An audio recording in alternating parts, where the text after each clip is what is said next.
Allah ya Allah ya Allah, haɗa kan mu Afirka mu so juna.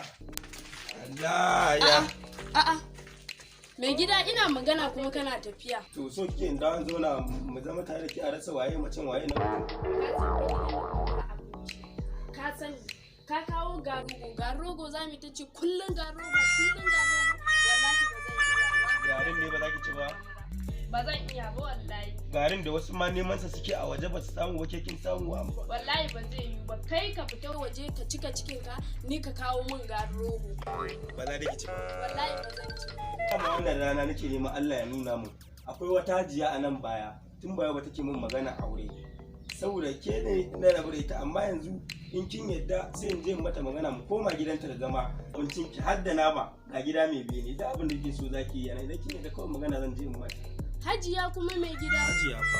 Gwara mu zauna mu ci gaba da cin garogo mu. Haka ake so. Haka kurin ba dama hajiyoyin nan su ga majajen mu sai su yi wuf da su. Ka je an